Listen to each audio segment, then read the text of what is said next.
Check out these bad boys. This is Hinson's bullet case engine with G2 reed. I'm gonna put V-force reed paddles in there. You gotta modify it. I'm not there yet. It has CNC covers I put on. I think it matches the engine very well. I'm pleased with the look of the engine so far. This one right here is set up for a YD100, so I could put a stock crank from a YD100 and cylinder, and I could just fire it up and run this thing. Or I could go with a Piaggio cylinder. I could put a Piaggio cylinder on there. That right there, you could see. I could put a Piaggio cylinder with a short rod, and then put the head on, and I could run a short rod Piaggio, something different. And I also have 6mm studs, so if I want to run it with the Piaggio cylinder, and I have the 8mm studs if I want to go YD100. Easy. Then also I have a block off plate, so if I want to go case reed, I can leave it with the G2 reed or bolt on the block off plate. So there's a lot of formats you could go with this build, just really what you want to do. Another one I have for this one here, this motor here is a CNC 127 bullet case for a Sol engine, basically a Husqvarna Sol engine, and I've already got all these parts for it, like the CNC bucking bar, which allows you to draw the cable in one side and the other, so it'll be like double tight and the cable won't be sticking out all frail.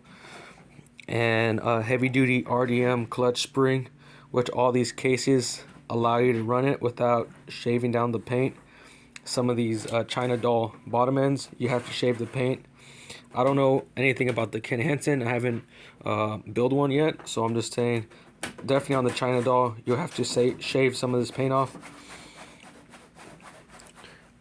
And I have the sealed bearing bucking bar. This is a sealed bearing bucking bar that goes on the clutch cover. Basically the RDM clutch cover has this indentation in here. It's a big hole, so you could install the bucking bar in here, which allows you to use the clutch and have it be a lot smoother. And then it has the Felt Faker motor mounts, which come stock. I actually got a magneto cover for the KTM ignition. You could run KTM ignition or China ignition. This gives you the option to run both. Like once you remove the cover, there's extra holes.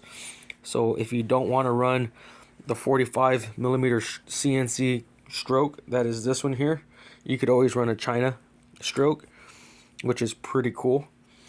Also for the actual steel saw engine, not the steel saw, Husqvarna engine, this is a custom reed adapter plate, which mounts perfectly for the cylinder. You just install the Minerali V-Force 3 reeds, which I've already ordered, and it's coming in the mail, as well as the new KTM 50 ignition. I bought the cheapest one. It was like $45 on eBay. Some people go with the more expensive one, which costs a lot more money. I don't really see the beneficency of having more expensive just for a brand name. But you could see this engine right here could be built pretty radical. Once I get a top end for it, just install everything. I do have the bearings, the seals, the brass bushing, all that comes with it, plus the roller bearing, so that it's all good. And then, like I said, Ken Hinson's race engine, or CNC engine. This one's actually number 11, which is my race number, so I think that's pretty cool. I did ask for number 11, which is my race number. I just thought I'll show you my CNC engines, and I can show you my Piaggio. Currently, this is how the Piaggio looks. It's taken apart. I have my Merc clutch, which is also a number 11 Merc clutch. I got a new silencer for whatever build I want to do. Piaggio cylinder head, old stage 6, my KTM 50 ignition, and I got 2 Merc plates. This one right has a blemish on the side, and this one's actually good to go, perfect. This one someone already ordered, so I'm gonna send this one out as soon as he finished making the payment. I also have the YD100 spacer adapter and reed, V-Force 3 reed adapter, which just allows you to turn a YD100 bottom end to a Piaggio. Basically that same cylinder you saw that I said it's a Piaggio. This allows you to run that cylinder, which has a lot of better port timing and increases your speed drastically. And this is a kit, so you can bolt it onto your actual YD100 bottom end, which would be a stock China case. Kind of like this, but specifically YD100 because of the bolt spacing. But yeah, I just thought I'll share. Alright, thanks for watching. Subscribe, like, and you'll see more cool things on this channel.